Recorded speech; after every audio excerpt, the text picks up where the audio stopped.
Ang kwento ni Tomby. Ang kwentong ito ay hango sa totoong buhay. Mula ito sa isa nating tagapakinig. Naitago na lang natin sa pangalang Anghel. Taong 1991. Probinsya ng Aklan. Si Anghel ay sinilang sa isang pamilyang kilala bilang mahusay na manggagamot. Tubong sikihor ang ama ng binata. Samantalang ang ina naman ay mula sa probinsya ng Cebu. Namuhay ang mga ito ng matagal sa probinsya ng Siquijor bago tuluyang lumipat sa karatig probinsya ng Siquijor. Sa kasamaang palad, hindi umayon sa kanila ang swerte. Dahil walang makitang hanap buhay ang ama ng binata sa lugar. Bagaman may kaalaman sa panggagamot, hindi nito ginamit ang kakayanan para kumita ng pera.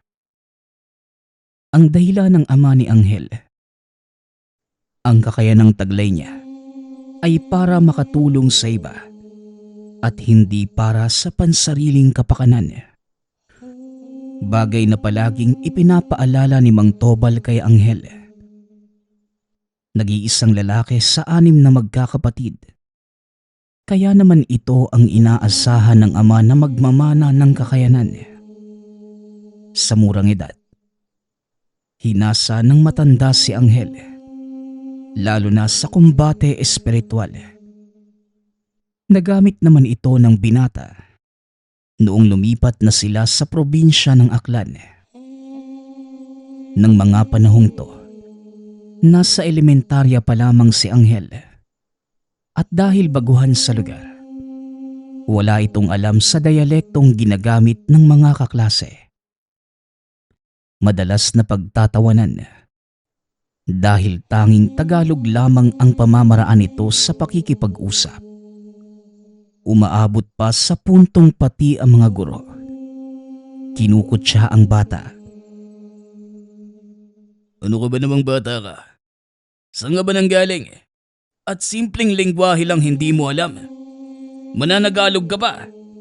Halata namang laking probinsya ka din eh. Pinaglululoko mo ba kami dito? Tanong ng isang guro.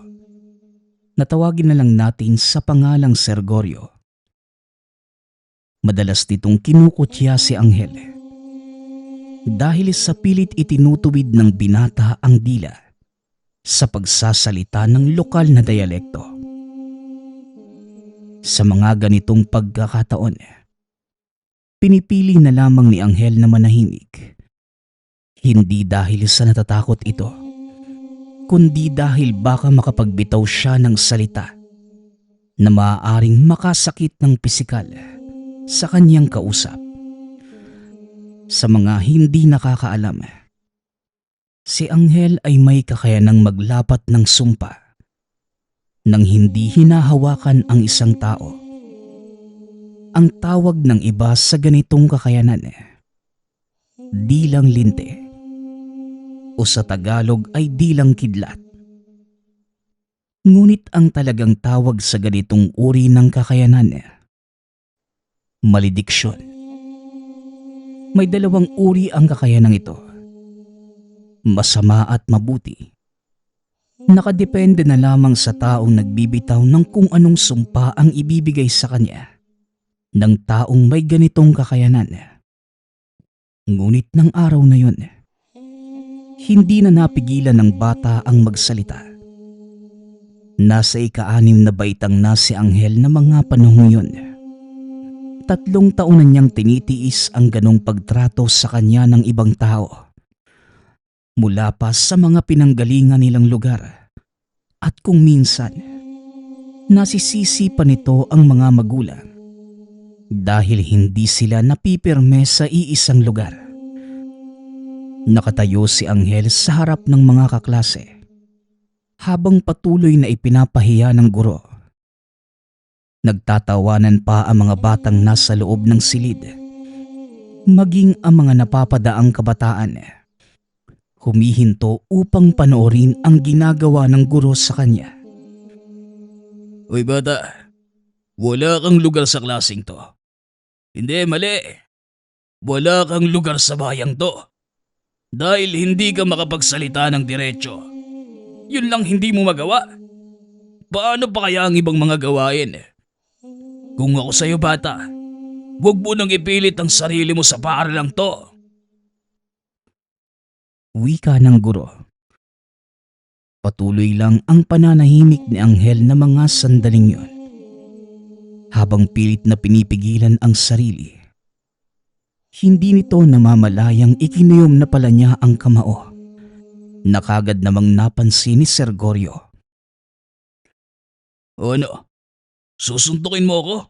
O sige, ipakita mo sa lahat ng totoo mong pagkatao. Palibhasa, sa karasan lang naman kayo magaling. Kayong mga taong bundok, hindi kayo tinuruan ng mga magulang mo ng mabuting asal. Muling wika ni Sergorio. Sa pagkakataong ito, hindi na nagawang pigilan ng paslit ang kanyang sarili. Nilingon ni Anghel ang guro. Nanlaki ang mga mata nang makitang may kung anong liwanag na lumalabas sa bunganga ng paslit. Nang magsimula itong magsalita. Wag na wag mong idadamay ang mga magulang ko dito. Dahil alam ko sa sarili ko, pinalaki nila ako ng tama. Tandaan mo, Sergorio, ikaw ang nagdala nito sa sarili mo. Sa oras na ibuka mo ang bunganga mo, maglalabasan ng libo-libong langaw mula dito. At sa tuwing ihahakbang mo ang mga paa mo, kusang mamimilipit ang mga buto mo hanggang sa mabali. At kapag nakadapa ka na sa sahig, dahan-dahan kang lalamunin ng lupa. Wika ni Anghel. Noong una ay walang nangyari sa guro. Ngunit nang tumawa ito, bigla siyang nakaramdam ng pangangati sa lalamunan. Isa-isang naglabasan ang bangaw. Sunod-sunod, hanggang sa hindi na mapigilan. Naglakad ang guro at sa unang hakbang pa lamang, biglang namilipit ang binti nito. Nadurog ang mga buto at nang mapadapa sa sahig, unti-unti nga itong kinain ng lupa. Nagsigawan ang mga kabataan sa silid. Nang lingunin sila ni Anghel, bigla na lang nagsipaghagis ang mga ito sa bandang likod ng silid. Naglakad palabas si Anghel habang nagkakagulo ang mga tao. Umuwi ang paslit at umiiyak na nagsumbong sa ama tungkol sa pangyayari. O anak, anong nangyari Anghel? Bakit ka umiiyak? Tanong ng ama. Tay, hindi ko po sinasadya. Kasi po sila hindi sila tumitigil sa pagsasabi ng masasakit na salita sa akin. Lalo na po si Sergorio. Dinamay pa niya kayo ni nanay. Kasi daw, hindi niyo ako tinuruan ng mabuting asal. Dahil lang sa hindi ako makaintindi ng salita nila. Ganun nakasakit na mga salita ang sinasabi nila tungkol sa inyo Tugon ng paslit. Oh, anong ginawa mo anak? Muling tanong ng ama. Tay, hindi ko po sinasadyang mapatay si Sergorio. Gamit po yung kakayanan ko. Kinain po siya ng lupa, tay. Wika ni Anghel. Tila binuhusan ng malamig na tubig si Mang Elias na mga sandaling yun. Dali-dali itong nagpunta sa bayan. Sinadya ang paaralan. Nakita nito ang nagkakagulong mga magulang. Maging ang kapulisan ay naroon na sa lugar. Walang nakapagsabi ng totoong nangyari dahil hindi naman nila nakita ang ginawa ni Anghel. Maging ang mga kaklase nito, hindi rin maalala ang mga nangyari. Nakahinga ng maluwag si Mang Elias. Nang malamang hindi ito napansin ng lahat, dali-daling umuwi ang matanda at kinausap ang asawa. Marta, nangyari na nga ang pilit kong iniiwasan. Nagamit ni Anghel ang kanyang kakayanan. Mabuti na lang at walang nakapansin sa anak natin. Wika ni Mang Elias. Ano na ngayon ang gagawin natin, Elias? Hindi maitatago ni Anghel ang kakayanan niya habang buhay. Darating ang panahong hindi maiiwasan ng anak mo ang ganitong pangyayari. Sa ngayon, hindi pa ito ganong kalakas. Pero nagawa niyang pumatay ng tao. Ano pa kaya kung tuluyan na maging ganap ang kakayanan niya? Tugon ni Aling Marta. Hindi ko hahayaang mangyari yon. Kailangan ko nang ilapit kay Sensyo ang bagay na ito. Alam kong hindi ka sasang-ayon. Pero ito lang ang tanging alam ko na maaaring makatulong kay Anghel. Wika ni Mang Elias. Kung hindi nyo na itatanong, si Tandang Sensyo ay nakakatandang kapatid ni Mang Elias. Biyasa ito sa pagseselyo ng mga kakayanan ng tao. Kagaya na lamang sa pagsara ng ikatlong mata. O kaya naman paggapos ng mga kakayanang hindi nais ilabas ng isang tao. Maliban pa dito, isa ding kinakatakutang mambabarang ang matanda. Kaya hindi gusto ni Aling Marta ang makipagsalamuha sa taong ito. Ano ba yan, Elias? Alam mong ayokong lumalapit ang anak mo sa taong yon. Pasensya na, pero hindi ako makakapayag. Wika ni Aling Marta. At anong gusto mong mangyari, Marta? Lalong lumala ang sitwasyon. Pasensya na din, Marta. Pero hindi ko hahayaang mapahamak ang anak natin dahil sa kawalan mo ng tiwala sa kapatid ko. Tugon ni Mang Elias. Kinabukasan, maaga itong bumiyahe papunta sa kinaroroonan ng kapatid. Mabuti na lamang, nakatira na ito sa Antique at doon itinuloy ang kanyang panggagamot. Hapon na nang dumating si Mang Elias sa tahanan ni Mang Sensyo. Napakadami pa ding tao ang nag-aantay sa bakuran nito. Noong una, hindi pa nakilala ng matanda si Mang Elias at sinabihan pa itong umuwi na lamang dahil tinatapos na lang ang mga nakapila at magpapahinga na si Mang Sensyo. Mabuti na lamang. Lumabas ang anak nitong si Jacob at kagad nakilala ang tiyuhin. Tiyo Elias, ikaw ba yan? Anong ginagawa mo dito sa labas? Tanong ng binata. Sabay aya nito papasok ng tahanan. Hindi ba't sinabi kong hindi na ako tatanggap? Aba Elias, ikaw pala yan. Anong ginagawa mo dito? At bakit ngayon ka lang nakadalaw? Wika ng matanda. Pasensya na sa abala, kuya. Mangyari kasi, kailangan ko ang tulong mo. Unti-unti na kasing lumalakas ang kakayanan ni Anghel at hindi ko na alam kung ano pa ang maaari naming gawin. Natatakot akong baka hindi niya kayang pigilan at may mga mapahamak. Tugon ni Mang Elias. Hindi ba't sinabi ko na sa'yo noon pa na maaaring mangyari ang bagay na yan? Nagkamali ba ako? Bueno, nasaan ba si Anghel? Nasa bahay.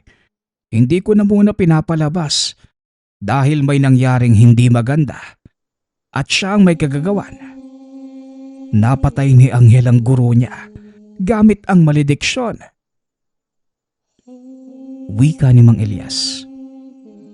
Nanlaki ang mga mata ng matanda at kagad huminto sa ginagawa. Sinabihan din ito ang kanyang pasyenteng umalis na muna at bumalik na lamang sa susunod na araw. Anong sinabi mo?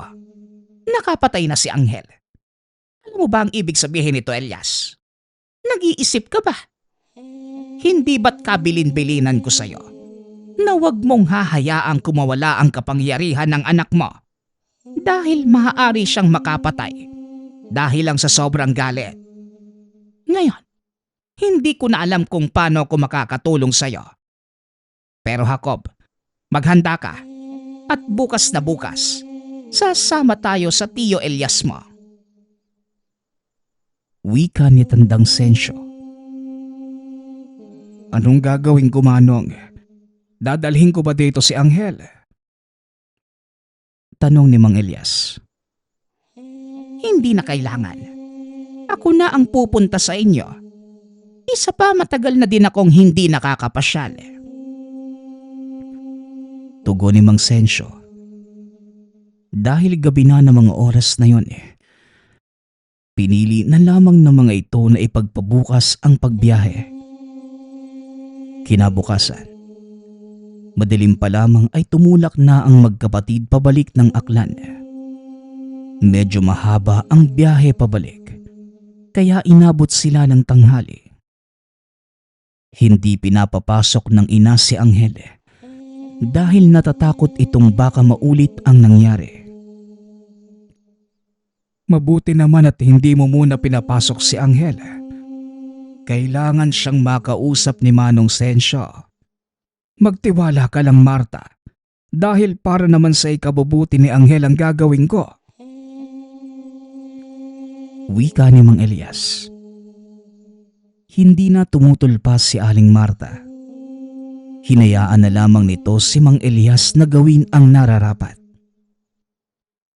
Nasaan ang pamangking ko? Hayaan niyong kausapin ko siya ng sarilinan. Wika ni Mang Sensyo. Naroon sa silid ni Angel. Maaari mo po siyang puntahan doon, Manong. Tugon ni Aling Marta. Pumasok si Mang Sensyo sa silid. Nakitang naglalaro ang bata. Nakatalikod ito sa pinto, kaya hindi kagad napansin ang pagdating ng tiyuhin. Kumusta naman ang paborito kong pamangkin? Laking gulat ni Angel nang marinig ang boses ng tiyuhin. Kayo po pala yan, Tiyo. Maayos naman po.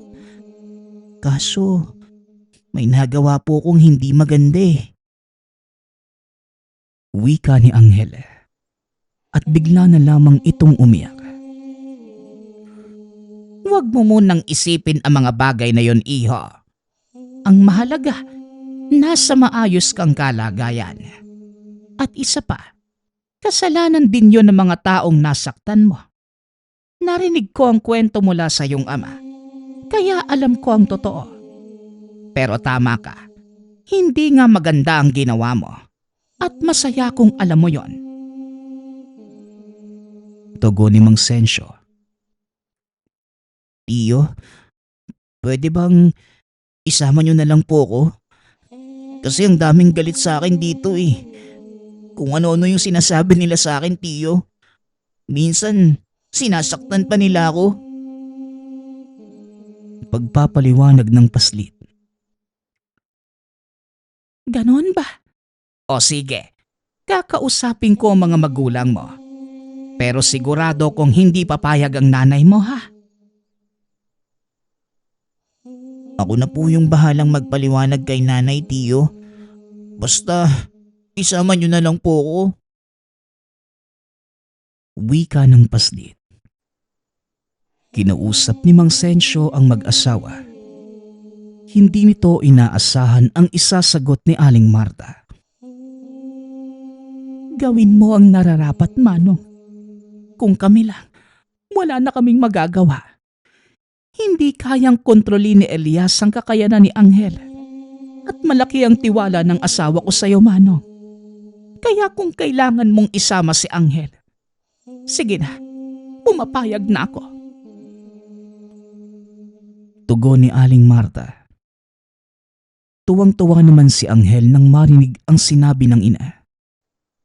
Kinagabihan, inayos ng paslit ang kanyang mga gamit. Dahil kinabukasan, aalis na sila pabalik ng Antique. Habang nasa biyahe, kinakausap ni Mang Sensyo si Anghel. Ipinapaliwanag nito ang magiging buhay sa kanyang pangangalaga. Hindi magiging madali ang lahat, Anghel. Alam mong wala kong ibang katuwang, kundi ang manong Jacob mo lang. Pero masaya kung dalawa na kayong makakatulong ko. Gagawin ko ito para turuan kang gamitin ng maayos ang iyong kakayanan. Hindi dapat iselyo ang ganyang uri ng biyaya galing sa Diyos. Bagkus, nililinang at ginagamit sa mabuting paraan. Wika ni Mang Sensyo. Pagkarating sa tahanan, kagad sinalubong ni Jacob ang paslit. Oh, mabuti naman at nakarating na kayo. Ang laki mo na, Anghel ah. Kumusta ka? Tanong ni Jacob. Nice naman po, Manong Jacob. Medyo nagugutom lang. Tugon ni Anghel. Malapit ang dalawa dahil minsan ding nanirahan si Jacob sa tahanan nila Anghel. Noong bata pa ito upang magsanay naman sa panggagamot, gamit ang kaalaman ni Mang Elias. Nang matapos ito sa pagsasanay, piniling bumalik sa ama upang tulungan ito sa kanyang gawain. Ang mabuti pa, kumain na muna kayong dalawa. Jacob, nakapagluto ka ba ng tanghalian? Tanong ni Mang Sensyo. Oo naman, tay. Alam ko kasing babalik agad kayo eh. At may kutob akong isasama niyo si Anghel. Kaya naghanda ako ng paborito niyang pagkain. Uy, ubusin mo yun ha. Nagkandudulas-dulas pa ako kahapon sa sapa habang nangunguha ng suso. Tugon ni Jacob. Ha? Yun lang pala, kuya. Kung gusto mo, Manong, paramihan pa tayo na makakain. Wika ni Anghel. Biglang nagbago ang ekspresyon sa mukha ng paslit. Naging mas masigla ito, masayahin. Sa paglipas ng mga araw, unti-unting sinanay ni Mang Sensyo ang bata hanggang sa tumuntong ito sa edad na 16 na gulang. Anghel, tulungan mo si Jacob na hakutin yung mga binili nating nyog at gagawa tayo ng lana. Parating na ang mahal na araw. Huhukayin na natin yung mga naunang ibinaon at papalitan naman ng bago. Utos ni Mang Sensyo. Nang mga sandaling to, gamay na ng husto ni Anghel ang kanyang kakayanan at nagagamit na din ito para makatulong sa iba. Dahilan para lalo pang dumami ang nagpapagamot kay Mang Sensyo. Paminsan-minsan, dumadalaw doon si Mang Elias para kumustahin ang anak. Huminto na din ito sa panggagamot.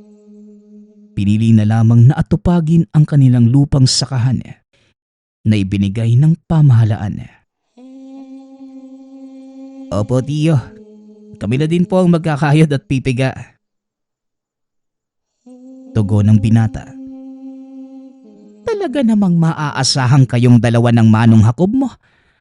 Sayang nga lang at huminto na sa panggagamot ang iyong ama.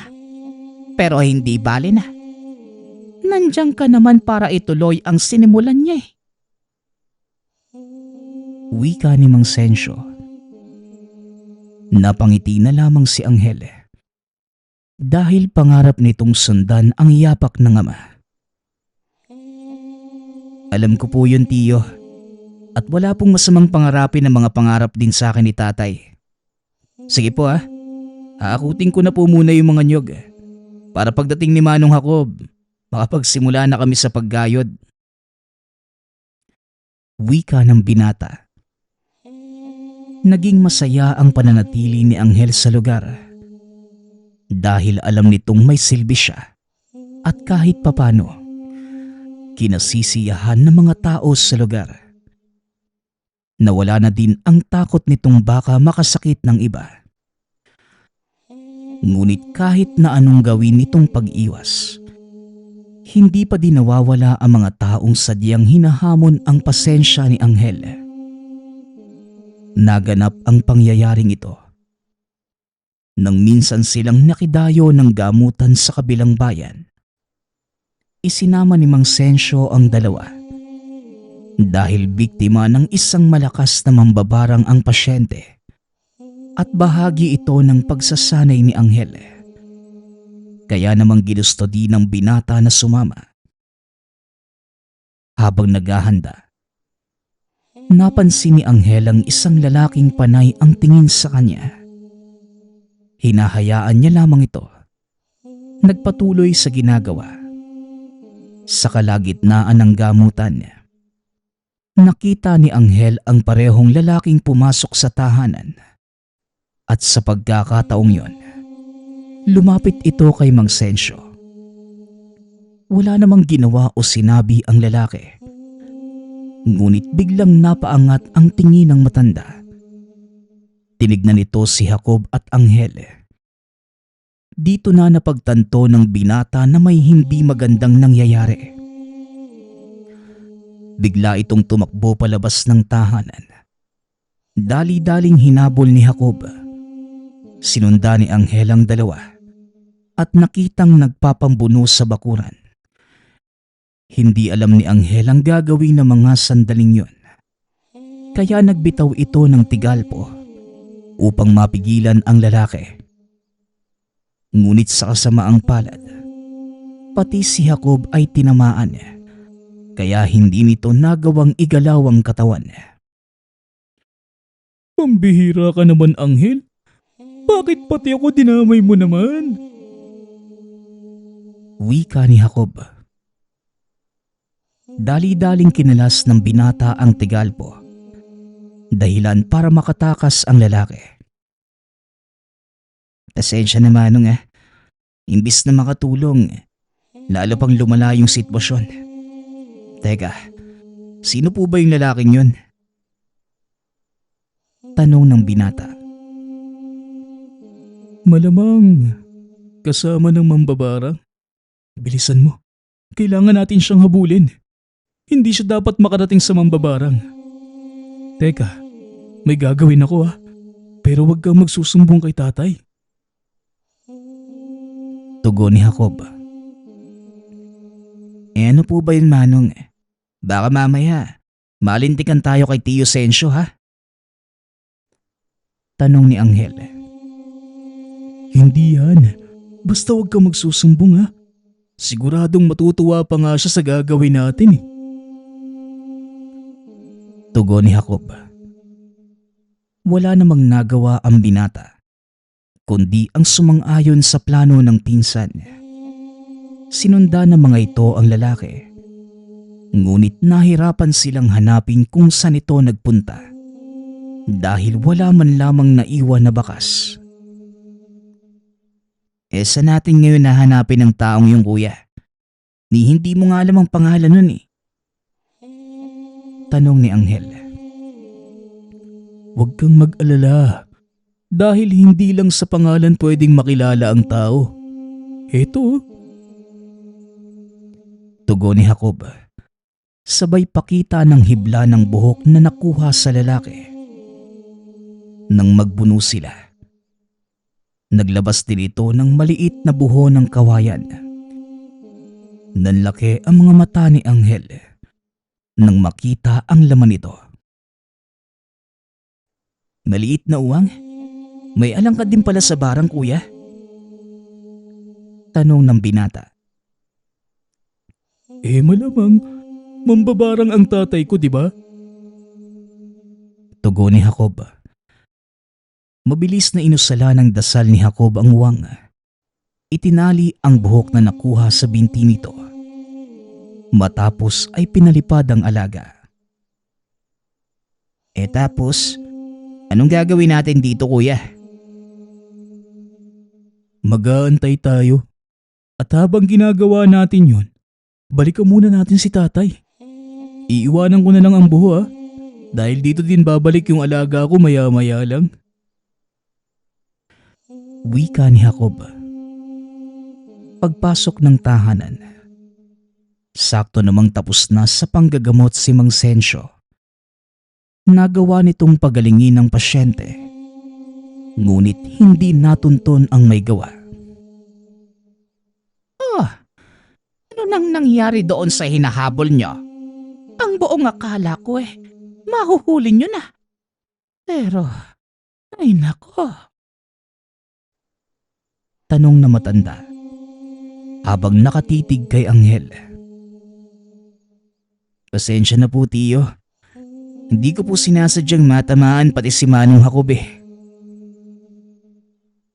Tugon ni Anghel habang kumakamot sa batok. Tama naman sana ang intensyon mo. Ang mali nga lang, ang dasal na ginamit mo. Hindi mo magagawang hulihin ang isang mambabarang gamit ang dasal panggapos. Lalo na kung may kasama ito. Tingnan mo ang nangyari. Nadamay si Manong Jacob mo. Piliin mong mabuti ang gagamitin mo. Opo, pasensya na po ulit tiyo Wika ni Anghel. Matapos ang panggagamot ay nag-aya ng umuwi ang matanda. Ngunit nagpaiwan si Jacob. Alam ni Anghel ang dahilan nito. Kaya naman pinili ng binatang samahan ang pinsan. Tiyo, sasamahan ko na lang po muna si Manong Jacob Wika ng binata. Pumayag naman si Mang Sensyo. Pagkaalis ng matanda ay muli nilang binalikan ng lugar kung saan iniwan ni Jacob ang buho. Pagkarating sa lugar, nakita nila ang uwang na nakadapo sa buho. Dali-daling kinuha ni Jacob ang uwang. Ngayon, maganda ka. Ito ang unang beses nating makikipagtuo sa mambabarang. Kailangan ko ang kooperasyon mo. Tandaan mo lang yung mga itinuro ko sa'yo Tugon ni Jacob. Matapos hipa ng mga dasal, muli niya itong pinalipad at sinundan. Napadpad ang uwang sa masukal na bahagi ng baryo. Pumasok sa nag-iisang tahanan malapit sa sapa. Yan na ba yung bahay ng lalaki, Manong? Tanong ng binata. Oo, kaya maghanda ka na. Papasukin na natin ang bahay na yan. Tugon ni Jacob. Marahan itong naglakad papunta sa kubo. Biglang sinipa ang pinto. Napasigaw naman ang mga nasa loob ng tahanan. Hinila ni Jacob ang isa sa mga ito. Nakita ni Anghel na yon yung lalaking hinahabol nila kanina. Itinulak ito palabas ni Jacob at kinuha naman ni Anghel ang pagkakataong yon upang igapos ang kalaban gamit ang kakayanan niya. Magaling, Anghel. Ngayon manood ka kung paano kung papatayin ng isang mambabarang. Wika ni Jacob. Sabay labas ng patalim. Ngunit hindi nito naituloy ang kanyang gagawin. Dahil narinig nitong sumigaw si Mang Sensyo. Itigil mo yan, Jacob. Sinasabi ko na nga bang ito ang balak mong gawin? Ni hindi ka man lang nagtanong sa akin. Kumilos ka na naman ng hindi ko nalalaman. Wika ng matanda. Umatras si Jacob at binaba ang sandata. Tay, mambabarang po ang taong ito. At siya po yung dahilan ng pagkakasakit ng pasyente niyo. Tugon ni Jacob. Oo, tama ka. Mambabarang din ako. At ako ang gumamot sa pasyenteng yon. May malalim na dahilan kung bakit siya tinaniman ng sumpa ng mambabarang na ito. At yon ang gusto kong alamin. Muling wika ni Mang Sensyo. Matapos ay tinanong nito ang lalaki. Maayos naman itong nakipag-usap sa kanya. Sinabi sa matanda ang dahilan kung bakit niya binarang ang pasyenteng ito. Matapos ang usapang yon, nagpasya si Mang Sensyo na palampasin ang ginawa nito. Dahil kasalanan din pala ng pasyente ang lahat. Sa ngayon, papalampasin ko ang ginawa mo. Dahil kasalanan ng pasyente. Ngunit ayokong malalaman na inulit mo pa ito. Hindi mo dapat ginagamit ang kakayanang yan para manakit. Wika ni Mang Sensyo. Matapos makipag-usap ay umalis na ang tatlo. Ngunit hindi pa man nakakalayo sa lugar. Biglang sinugod ng isa sa mga kasamahan ng lalaki si Mang Sensyo. Mabuti na lamang at napalingon si Anghel at nagawa nitong pigilan ang pagtama ng itak ng kalaban. Binigyan na kayo ng pagkakataon pero pinili nyo pa ding lumaban. Kaya ngayon, matitikman nyo ang pinakamasakit na kamatayan. Unti-unting mapupunit ang balat at kalamnan nyo at sasabog sa lupa ang inyong lamang loob.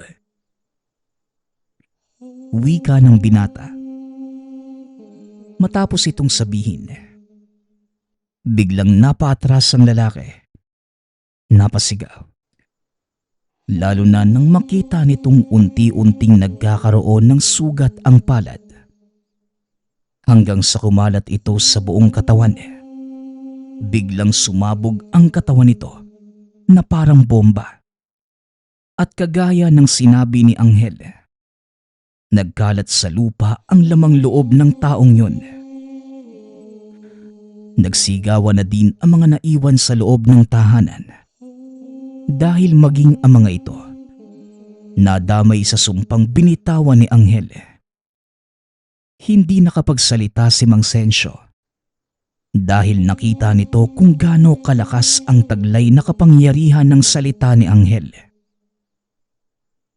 Bilisan niyo, kailangan na nating umalis sa lugar na ito. Jacob, sunugin mo ang kubong yan. Utos ni Mang Sensyo.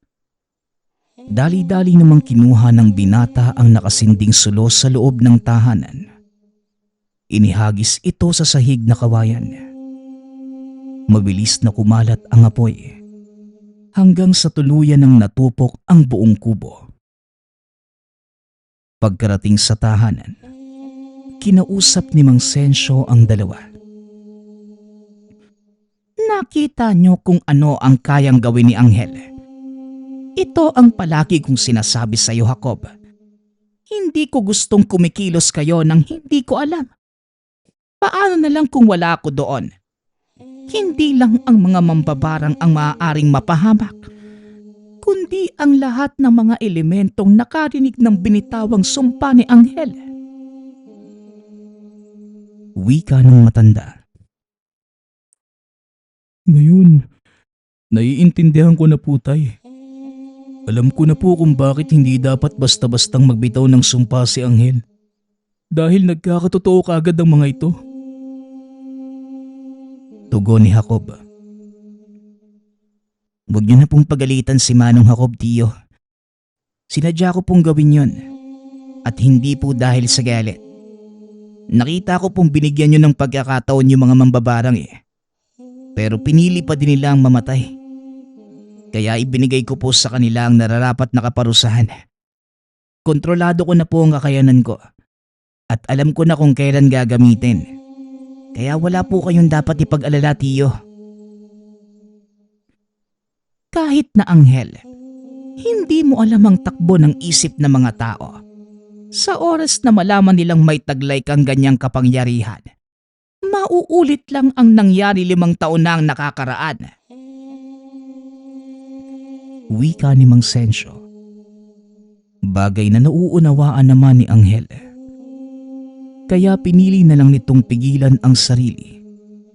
Ipinagpatuloy ng binata ang panggagamot kasama ang tiyuhin. Dito rin nakita ni Mang Sensyo ang kabutihang taglay ng kakayanan ni Anghel. Ito ay nang minsang dalhin sa kanilang tahanan ang isang lalaking halos patay na. Butot balat lamang ito. Hindi na makapagsalita.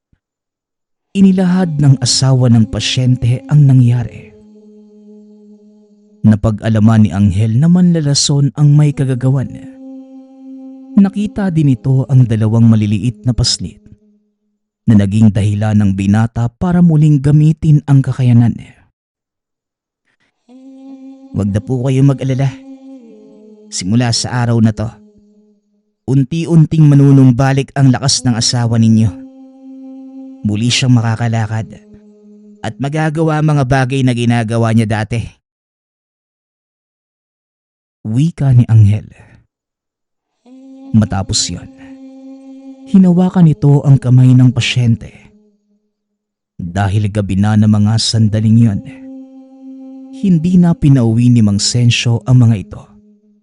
At kinabukasan, laking gulat na matanda dahil nakakapaglakad na ang pasyente ni Anghel. Bagaman hindi nagsasalita, napahanga ang matanda sa ginawa ng pamangkin.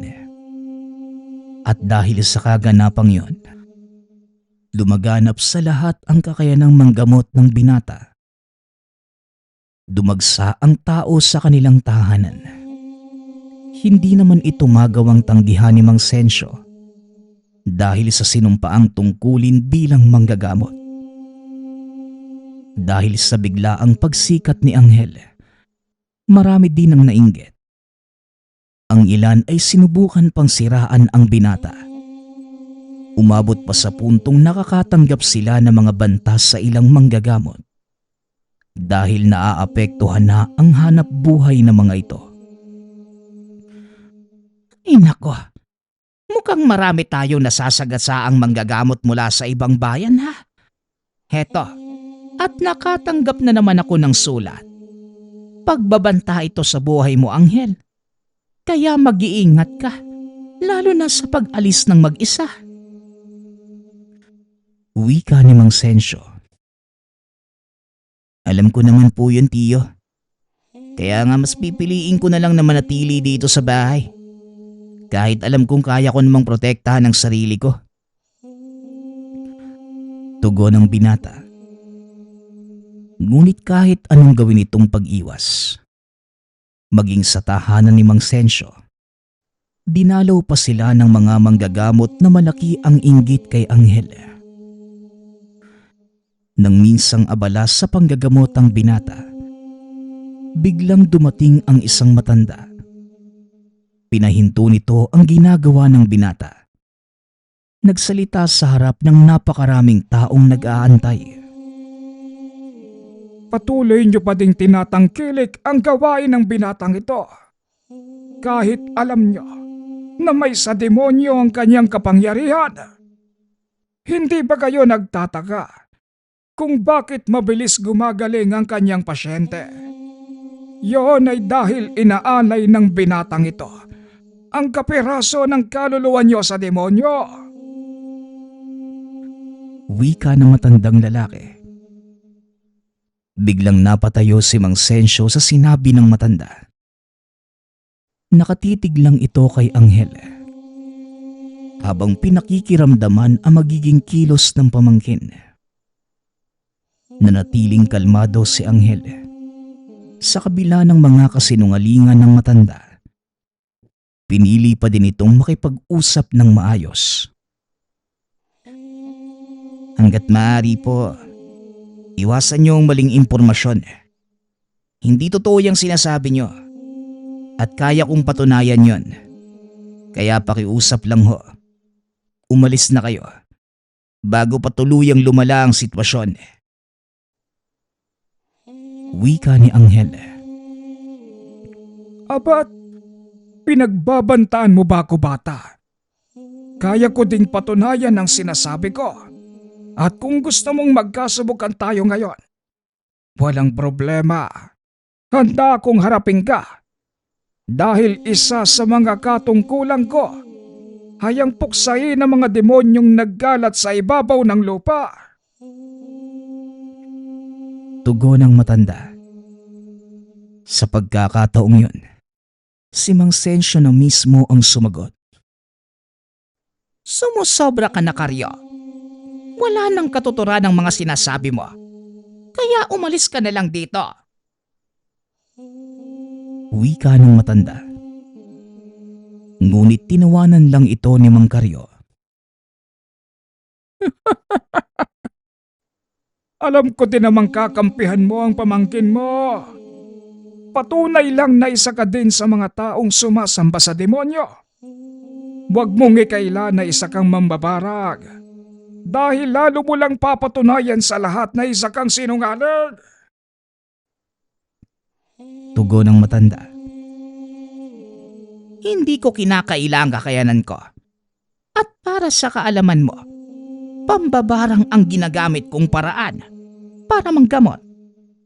Ngayon, kung tapos ka na sa mga paratang mo, makakaalis ka na at marami pang taong nag-aantay. Muling wika ng matanda. Ngunit sadyang ayaw magpaawat ni Mang Karyo. Kung ano-ano na ang pinagsasasabi, na tila ba inuudyokan si Anghel na ilabas ang totoong kakayanan. Nakikiusap po ako sa huling pagkakataon. Itigil na ninyo ito. Dahil wala din kayong mapapala. Wika ng binata. Paano kung ayoko? Ano gagawin mo? Tanong na matanda. Kung hindi ka pa din titigil sa paninira mo sa akin, pasensyahan na lang po tayo ha. Dahil hindi mo magugustuhan ang susunod kong sasabihin. Tugon ni Anghel. Anghel, pigilan mo ang sarili mo. Hindi ito ang panahon para gamitin mo ang mapaminsala mong kakayanan. Maraming taong makakakita. Wika ni Mang Sensyo. Alam ko naman po yun, tiyo. Huwag po kayong mag-alala. Ako nang bahala sa isang to. Mang Karyo, hindi ba't pinagmamalaki niyong mahusay kayong manggagamot? At may sa demonyo ang kapangyarihan ko? Bakit hindi mo kaya subukang alisin sa akin? Paghamon ng binata, biglang natigilan ang matanda. Dahil alam nitong hindi niya magagawang talunin ang binata. Aba, hindi ka ba nahihiya? Hahamunin mo ang mas matanda sa'yo. Tugon ni Mang Karyo. Kayo ang pumunta dito upang guluhin ang aming ginagawang panggagamot. Ngayon sasabihin mo sa akin kung sino ang naghahamon? Wika ni Anghel.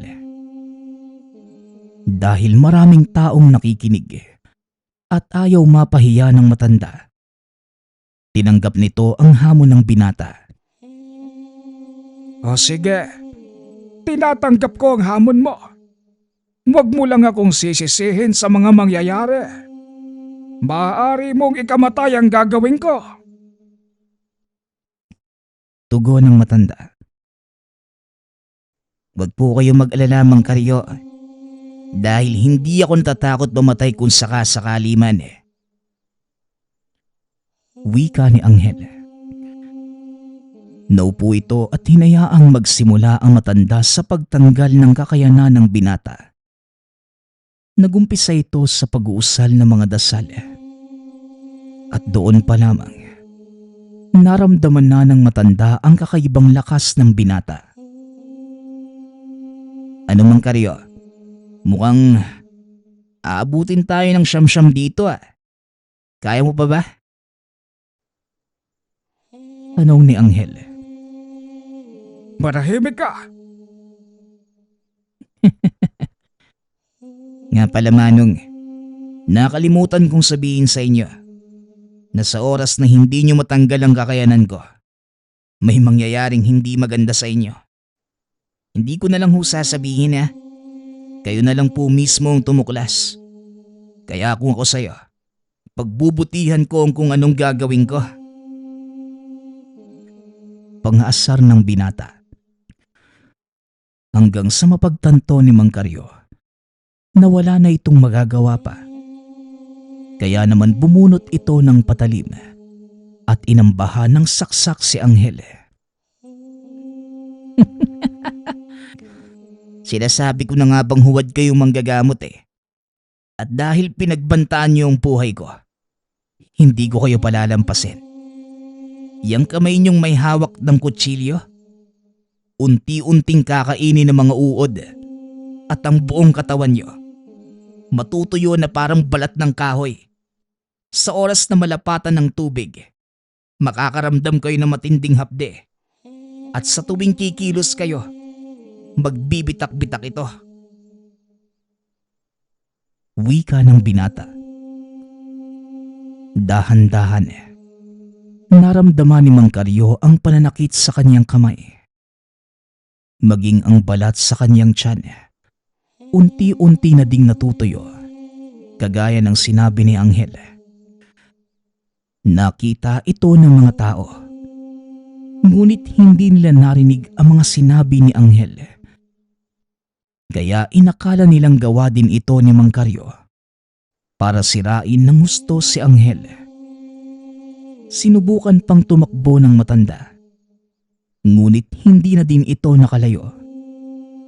Tuluyang binawian ng buhay si Mang Karyo sa mismong bakuran ni Mang Senyo. Ay nako, hayang kasi, hindi nakikinig. Wala nang ibang inisip kundi ang sariling kapakanan at kung paano silang magkakapera sa pamamagitan ng panloloko sa kapwa. O siya, ipagpabukas na ninyo ang panggagamot. Ihatid ninyo ang bangkay na matandang yan sa kanyang pamilya. Wika ni Mang Sensyo. Sinunod ng dalawang binata ang utos na matanda. Kagaya ng inaasahan, hindi naging maganda ang pagsalubong sa kanila ng pamilya ni Mang Karyo. Mga walang hiya kayo. Talagang mga lahi kayo ng demonyo. Pinatay nyo ang tatay ko. At sisiguraduhin kong pagbabayaran nyo ito. Antayin nyo lang na mailibing namin si tatay.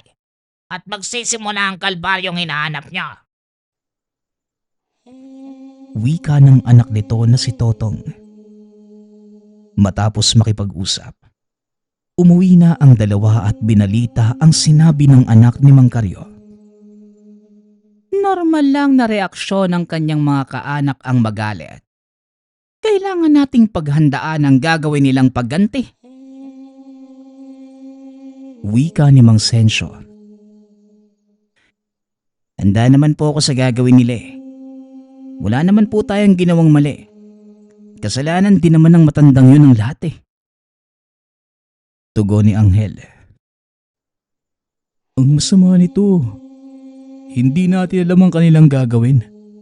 Kaya Anghel, hanggat maaari, huwag ka munang magpapakita sa maraming tao. Mungkahi ni Jacob. Matagal na ako nagtatago sa mga tao, kuya. Dahil sa takot na makasakit. Siguro naman, oras na para sila naman na matakot sa akin. Tama na yung pagpipigil. Wika ng binata. Hindi na nagawang magsalita ni Mang Sensyo dahil alam niyang tama ang binata. Matagal nitong pinigilan ang sariling gumanti sa lahat ng masasakit na ginawa sa kanya ng mga tao noong kabataan niya. Makalipas ang ilang araw, tinupad ng pamilya ni Mang Karyo ang sinabi. Hindi tumanggap ng pasyente si Mang Sensyo dahil na din sa banta ng panganib. Nabalitaan ng matanda na kakatapos lamang ilibing ni Mang Karyo at nagtipon ang mga kaanak nito. Maghanda na kayong dalawa. Papunta na dito ang angka ni Karyo. Talagang hindi sila titigil. Hanggat hindi ka napapatay, Anghel. Wika ni Mang Sensyo. Kung balak nilang saktan ako, di ngayon pa lang, bawasan na natin ang bilang nila. Tugon ng binata. Naglakad ito palabas ng tahanan para salubungin ang puwersa ng mga kaanak ni Mang Karyo sa pangunguna ng anak nitong si Totong. Nang masipat ng binata ang pangkat, kagad itong nagbitaw ng salita. Isa-isa kayong babagsak, makakatulog, at sa pagising ninyo, mabubura na ang lahat ng mga alaala nyo. Wika ng binata. Isa-isang natumba ang mga kaanak ni Karyo, maliban sa anak nitong si Totong. Talagang ang may sa demonyo ka. Kagaya ng sinasabi nila. Pero pasensya na dahil hindi ako kasing hina ng tatay ko. Sigaw ni Totong. Sabay bunot ng itak. Sinalubong naman ito ni Jacob. Sandali lang, Totong. Hindi ka dapat magpadala sa galit mo. Isipin mo kung ano ang ginagawa ng tatay mo at kung bakit humantong tayo sa ganito. Wika ni Jacob. Hindi ako magkakaganito kung hindi nyo pinatay ang tatay ko. Kaya wala kayong karapatang pagsabihan ako ng dapat kong gawin. Iisa lang ang nasa isip ko ngayon. At yon ang maipaghiganti ang kamatayan niya. Tugon ni Totong. Sabay tulak kay Jacob. Nagulat naman ang binata dahil hindi nito inaasahan ang lakas na taglay ng kalaban. Huwag kang magpapahuli sa kanya, Anghel. Hindi mo kakayanin ang pisikal na atake niya. Masyado siyang malakas para sa'yo. Wika ni Jacob. Ngunit lingid sa kalaman nitong napaghandaan ni Anghel ang gagawin ni Totong. Ginamit nito ang sariling kakayanan upang palakasin ang katawan at pataasin ang antas ng pisikal na atake. Bagay na minsan ay hindi inakala ni Mang Sensyo na magagawa ng binata. Sinalubong ni Anghel ang mga suntok ni Totong. Nakipaglaban ito gamit ang pisikal na lakas. Halos pantay lang ang kakayanan ng dalawa. Nagagawang makipagsabayan ni Anghel sa lakas ni Totong. Ngunit may limitasyon ang ginawa nito. Kailangan niyang tapusin ang laban sa loob lamang ng 15 minuto. Dahil kung hindi, maaaring mapatay siya ni Totong. Ramdam ni Anghel ang galit ng katunggali sa bawat pag-atake nito. Kaya namang gumawa ng paraan ng binata para kahit papano magkaroon siya ng lamang sa labanan. Hinawakan ito sa kamay si Totong at nagsalita. Mabubura ang galit sa puso mo at mapapalitan ito ng pag-unawa. Wika ni Anghel. Biglang tumigil sa pag-atake si Totong. Umatras palayo sa binata. Si tatay ang isa sa mga taong tinitingala ko at iniidolo. Pero hindi niya naisip yon. Naging mapagmataas si tatay. Simula nang makilala siya bilang manggagamot, nakaramdam siya ng inggit na mga panahong unti-unti kang nakikilala ng lahat. At siya naman, dahan-dahang nakakalimutan. Pagpapaliwanag ni Totong. Napaupo na lamang ito sa lupa habang umiiyak. Hindi kita masisisi sa mga nararamdaman mo ngayon. Kung ako ang nasa katayuan mo, yan din ang gagawin ko. Tugon ni Anghel. Tumayo si Totong at naglakad palayo. Napagtanto nito ang pagkakamaling nagawa ng ama. Laking pasasalamat ni Mang Sensyo dahil walang namatay ng araw na yon. Kinabukasan, bumalik si Totong upang humingi ng kapatawaran sa ginawa nito. Pasensya na kayo sa naging asal ko. Nadala lang ako na matinding galit. Kaya hindi ko naunawaan ang pagkakamali ni tatay. Wika ni Totong. Nauunawaan ko, Totong. Mahusay na manggagamot ang iyong angkan. Bakit hindi na lang tayo magtulungan sa halip na magsiraan? Tugon ni Mang Senyo. Yan din po yung isa sa mga pakay ko. Nais ko makipag-isa sa inyong layunin. Ayoko matulad kay tatay na ginagamit ang kakayanan para sa salapi. Muling wika nito. Ito ang naging simula ng isang magandang samahan. Itinago ng angka ni Totong ang nangyari habang nakikipagtulungan kay Mang Senyo. Mas lalong lumawak ang kanilang saklaw. Nagawa na din nilang makapaglakbay sa iba't ibang lugar sa bansa. Maniwala man kayo sa hindi, nakarating pa sa Roma ang gawain ni Anghel. Itinuring na lehitimong himala ang kakayanan ng binata dahil na din sa mga pagpapatunay ng mga taong natulungan nito. Sa paglipas ng panahon, unti-unting humina ang katawan ni Anghel. Walang nakakaalam ng totoong pangyayari sa biglaan nitong pagkamatay. Sa isip-isip ni Jacob, ginawa yun ng binata upang tuluyan ng putulin sa kanyang henerasyon ang malasumpang kapangyarihan. Hindi rin nagkaroon ng pagkakataong magkaanak si Anghel. Bagay na pinasalamatan naman ni Mang Sensyo dahil kung nagkataon, isa na namang paslit na kagaya sa ama ang aalagaan. Hindi man naging malinaw ang totoong dahilan ng kamatayan ni Anghel. Malakas ang kutob ni Jacob na ginamit ng binata ang sariling kakayanan para tuluyan ng makapagpahinga. Sa kasalukuyan, wala nang ibang nakakaalam ng kakayanan ni Anghel.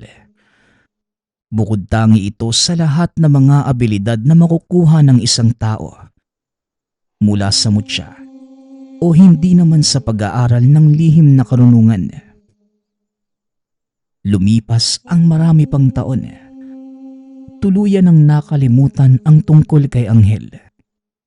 Minabuti na lamang ng mga magulang ng binata na ganon dahil hindi naging magandang alaala para sa kanila ang naging karanasan ng anak. Kung nakita mo lang ang pagbabago sa buhay ng anak mo, malamang hindi mo sisisihin ang iyong sarili, Elias. Kung nasan man si Anghel ngayon, paniguradong masaya siya. Wika ni Mang Sensyo. Nakakalungkot lang dahil tayo pang mga magulang niya ang mauunang ilibing. Bakit parang baliktad naman yata ang nangyayari ngayon? Tanong ni Mang Elias. Oo, may mga bagay na hindi mo inaasahang maganap. Ngunit kagaya ng sinabi ng lahat, ang bawat kaganapan sa buhay nating mga tao ay may dahilan.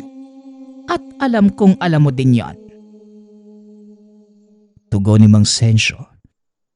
Nang mga sandaling yon, nakatayo sila sa puntod ni Anghel habang sinasariwa ang mga panahong kasama nila ito sa tahanan. Maging si Jacob, hindi makapaniwalang magtatapos ang buhay ni Anghel nang ganun-ganun lang. Kung nasan ka man ngayon, Anghel, huwag kang mag-alala. Dahil hindi ko pababayaan si tatay. Mamahinga ka na, pinsan. Pasensya ka na, ha? Kung ngayon ko lang naisipang dumalaw. Wika ni Jacob.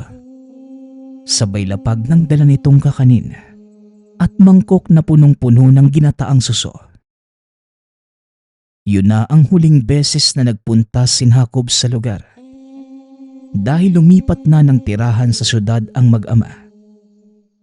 Samantalang si Mang Elias naman at Aling Marta nagpaiwan sa lugar para maipagpatuloy ang kanilang adhikaing makatulong sa iba. Nagpapasalamat nga pala ako sa lahat ng sumusuporta sa ating channel.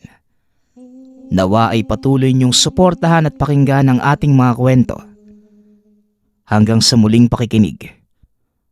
Paalam.